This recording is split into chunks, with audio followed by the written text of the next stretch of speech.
I can't help but feel Mammootty was used as a showpiece to give validity to the award. Just how far have the national award fallen for it to feel like this? भाई कार्तिक आर्यन को national award मिल गया, अब तो क्या ही रह गई value national award की।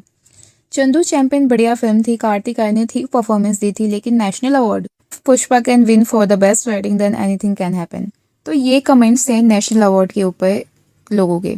अगर आप सोशल मीडिया पे एक्टिव हैं तो आपको पता होगा कि इस साल बेस्ट एक्टर के लिए नेशनल अवार्ड कार्तिक आर्यन और ममूटी को मिलने वाला है। दोनों ही इस साल अवार्ड को शेयर करने वाले हैं। कार्तिक आर्यन को यह अवार्ड चंदू चैंपियन के लिए और जबकि ममूटी को यह अवार्ड मलयालम फिल्म ब्रह्मायुग के लिए मिलने वाला है। लेकिन जैसे ही इस अवार्ड की अनाउंसमेंट हुई ना, सोशल मीडिया पे बैड और गुड दोनों तरीके के रिएक्शन देखने को मिले। कई लोगों का कहना है कि national award for best actor सिर्फ ममूटी को ही मिलना चाहिए, ना कि कार्तिक आर्यन को, क्योंकि उनकी परफॉर्मेंस इतनी भी अच्छी नहीं थी कि उन्हें नेशनल अवार्ड दिया जाए। और कई लोगों का ये भी कहना है कि कार्तिक ने बहुत ज़्यादा मेहनत की, उन्होंने फुल बॉडी ट्रांसफॉर्मेशन भी किया इस मूवी के लिए, तो वो बिल्कुल डिजर्विंग है। लेकिन आपको अगर लग रहा है कि नेशनल अवार्ड को लेकर ये पहली बार ही डिबेट हो रही है, तो ऐसा बिल्कुल भी नहीं है। पिछले कई सालों में भी हर बार ही ऐसी तरह की डिबेट होती है जब भी बेस्ट एक्टर या एक्ट्रेस अनाउंस होते हैं। किसी न किसी विनर को लेकर डिस्कशन और कंट्रोवर्सी ज़रूर देखने को मिलती है। तो आखिर ऐसा क्यों होता है? हर साल नेशनल अवार्ड के अनाउंस होते ही इतनी बड़ी डिबेट होना क्यों स्टार्ट हो जाती है? और क्या नेशनल अवार्ड की क्रेडिबिलिटी सच में लो हो गई है? लेकिन उससे पहले थोड़ा ये समझ लेते हैं कि नेशनल अवार्ड के लिए इतनी ज़्यादा डिबेट क्यों होती है। इंडिया में फिल्म फेयर, आईफा, जी सिने अवार्ड जैसे कई सारे फिल्म अवार्ड्स होते हैं, लेकिन नेशनल अवार्ड को ही सबसे ज़्यादा अलग माना जाता है क्योंकि ये गवर्नमेंट ऑफ इंडिया की तरफ से दिए जाते हैं और इसी वजह से इन्हें इंडियन सिनेमा के सबसे प्रेस्टिजियस अवार्ड में से एक माना जाता है। गवर्नमेंट की एक कमेटी होती है जो कि डिसीजन लेती है कि किस फिल्म को अवार्ड मिलना चाहिए और किसे नहीं।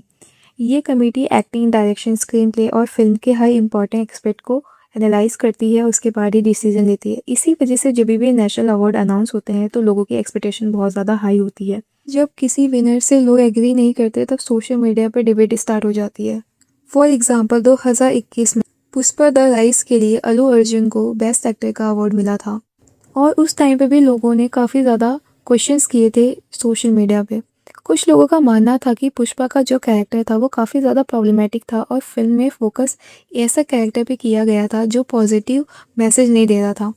कई लोगों का कहना था कि अवार्ड कैरेक्टर को नहीं बल्कि एक्टर की परफॉर्मेंस को दिया जाता है। अल्लू अर्जुन की परफॉर्मेंस काफ़ी ज़्यादा अच्छी थी तो वो बिल्कुल डिजर्व करते हैं। इसके बाद शाहरुख खान को जवान के लिए बेस्ट एक्टर का अवार्ड मिला था और लोगों का कहना था कि जवान की मैसिव पॉपुलैरिटी और हाइप ने अवार्ड को इन्फ्लुएंस किया होगा। लेकिन कई क्रिटिक्स और व्यूअर का मानना था कि जवान में उनकी परफॉर्मेंस एक मास कमर्शियल फिल्म के हिसाब से काफ़ी इम्पैक्टफुल थी और कमेटी ने उसी परफॉर्मेंस को इवेलुएट किया। अब बात करते हैं कार्तिक आर्यन के बारे में। लोग कार्तिक आर्यन को डिजर्विंग इसलिए भी नहीं समझते क्योंकि उनके अराउंड काफ़ी सारी कंट्रोवर्सीज हैं। तो इसी साल जनवरी में कार्तिक पर एलिगेशंस लगे थे कि उन्होंने एक माइनर को मैसेज किया और उसे मिलने के लिए बुलाया। तो वेकेशन के लिए कार्तिक आर्यन गोवा गए हुए थे और वो लड़की भी गोवा आई हुई थी और उसी टाइम उनके सारे चैट्स लीक हो गए थे जिसके अराउंड बहुत सारी कंट्रोवर्सीज हुई। मतलब एक माइनर को मैसेज करना, कंट्रोवर्सीज तो होगी। और रिसेंटली कृति सेनन ने एक इंटरव्यू में बताया कि उनके जो एक मेल को स्टार थे वो हमेशा ही उन्हें प्रमोशन में आने के लिए मना करते थे और वो डिसाइड करते थे कि कृति किस इवेंट में आएगी और किस इवेंट में नहीं। उनके हिसाब से प्रमोशन उन्हें अकेले ही करना चाहिए, जो कि कृति को बहुत ही अनफेयर और डिसरिस्पेक्टफुल लगा। उसके बाद उनका रिस्पॉन्स यही था कि अगर उस एक्टर को लगता है कि वो इस मूवी को अकेले प्रमोट कर सकते हैं तो वो अकेले ही करें।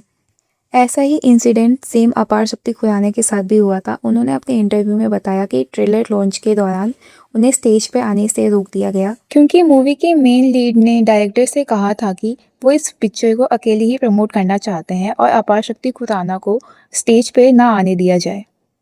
उन्होंने बताया कि एक्टर की डिमांड पे ही उन्हें स्टेज पे नहीं बुलाया गया था। हालांकि उन्होंने उस इंटरव्यू में किसी एक्टर का नाम नहीं लिया था, लेकिन बाद में सोशल मीडिया पे प्रमोशन और ट्रेलर के दौरान में देखा गया कि अपार शक्ति खुराना ही ऐसे एक्टर थे जो कि लुक्का छुपी के दौरान स्टेज पे नहीं गए थे। और कृति सेनन भी ऐसी ही एक्ट्रेस है जो कि लुक्का छुपी के बहुत सारे प्रमोशनल इवेंट्स में नहीं देखने को मिली थी। तो लोग उसे कनेक्ट कर रहे हैं कार्तिक आर्यन की फिल्म लुक्का छुपी के साथ में। शायद कार्तिक आर्यन ने ही अपार शक्ति खुराना और कृति सेनन दोनों को ही फिल्म के इवेंट्स में आने के लिए रोका था। सिर्फ बेस्ट एक्टर ही नहीं, बेस्ट एक्ट्रेस की कैटेगरी को भी लेकर काफ़ी ज़्यादा डिबेट देखने को मिल रही है। यामी गौतम को आर्टिकल 370 के लिए बेस्ट एक्ट्रेस का अवार्ड मिलने वाला है। सोशल मीडिया पे ये क्वेश्चंस भी आ रहे हैं कि आर्टिकल 370 को इसलिए भी प्रेफरेंस मिल सकती है क्योंकि वो गवर्नमेंट के साथ में लिंक है। हालांकि यामी गौतम की एक्टिंग आर्टिकल 370 में काफ़ी अच्छी थी, उनकी काफ़ी स्ट्रॉन्ग परफॉर्मेंस थी और उन्होंने कई बार साबित किया है कि वो काफ़ी अच्छी एक्टिंग कर सकती हैं और उन्हें ऐसे ही स्ट्रॉन्ग रोल्स ही करने चाहिए। तो आपको क्या लगता है कि सच में नेशनल अवार्ड की क्रेडिबिलिटी खत्म हो गई है या फिर हर साल सोशल मीडिया की वजह से कंट्रोवर्सी कुछ ज़्यादा ही बड़ी दिखने लगती है? एक तरफ लोगों का मानना है कि विनर्स पूरी तरह डिजर्व करते हैं, जबकि दूसरी तरफ लोगों का कहना है कि वो डिजर्विंग नहीं है बल्कि किसी और को ये अवार्ड मिलना चाहिए। आपको क्या लगता है इस बार के नेशनल अवार्ड क्या बिल्कुल सही है और उन्हें सही लोगों को चूज किया है फॉर दिस अवार्ड? अपने ओपिनियन को कमेंट में ज़रूर बताना और अगर वीडियो पसंद आई हो तो लाइक शेयर सब्सक्राइब करना मत भूलना। फिर मिलते हैं, बाय।